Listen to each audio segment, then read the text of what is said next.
ದೋಸ್ತ ಬಾ ದೋಸ್ತ, ಒಂದ್ ಸಮಸ್ಯೆ ಆಗಿದೆ. ಓಪ್ಪ ನೀನ್ ಸಮಸ್ಯೆಗೆಲ್ಲ ನನ್ ಬರಲ್ಲ ಯಪ್ಪ. ಪ್ರಾಣಗಣ ನೀನು. ಹಂಗ್ ಪ್ರಾಣ ಅಂತೇಳಿ ನಿನ್ ಹೆಂಡತಿ ಕೈಯಾಗ ನನ್ ಪ್ರಾಣ ತೆಗ್ಸಿ. ಇದು ಒಂದ್ ಸಲ ದೋಸ್ತ.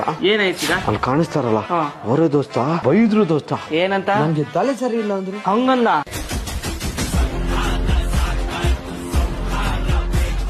ತಂಟೆಗ್ ಬಂದ್ರೆ ಅಷ್ಟೇ ಟೇಕ್ ದೋಸ್ತು ಕೂಡ ಗೊತ್ತಲ್ಲ ನಾವ್ ಹೆಂಗೆ ಅಂತ. ಏನ್ರಿ ಅಣ್ಣಾರ, ನಮ್ ದೋಸ್ತ ಏನ ಬೈದ್ರಂತ? ನಮ್ ದೋಸ್ತ ನೀನ್ ಹುಚ್ಚು ಮಗ ಅಂತ ಅನ್ಕೊಂಡ್ರ ನೀವು? ನಮ್ ದೋಸ್ತನ್ ಬಾಳೆನ ಮಗ ಅಂತ ತಿಳ್ಕೊಂಡೇನ? ನಮ್ ದೋಸ್ತನ್ ಮಂಗ್ಯಾನ ಮಗ ಅಂತ ತಿಳ್ಕೊಂಡ್ರೇನ? ಸುಮ್ನಿರು ದೋಸ್ತ, ಹಂಗ ಬಿಟ್ರೆ ನಿನಗೆ ಮಬ್ಬಿ ಮಗ ಅಂತ ತಿಳ್ಕೊಂಡ್ಬಿಡ್ತಾನಂತ. ಏನ್ ಪಿಂಟ್ರಿ ಮಗ ಏನ ದೋಸ್ತ? ಅವ್ರಿಗಿಂತ ಜಾಸ್ತಿ ನೀನೇ ನಂಗೆ ಬೈತಿದ್ದಿ. ನಾನ್ ಬೈತಿಲ್ಲ ದೋಸ್ತ, ನಿನ್ಗೆ ಹೇಳ್ತಿದ್ದೀನಿ. ಅವ್ರು ಬೈ ಅಂದ್ರೆ ನಂಗೆ ಬೈ. ಯಾವ ನೀವೇ ದೋಸ್ತ ನೀನು? ದೋಸ್ತ ಸಾಕು, ಬೆಟ್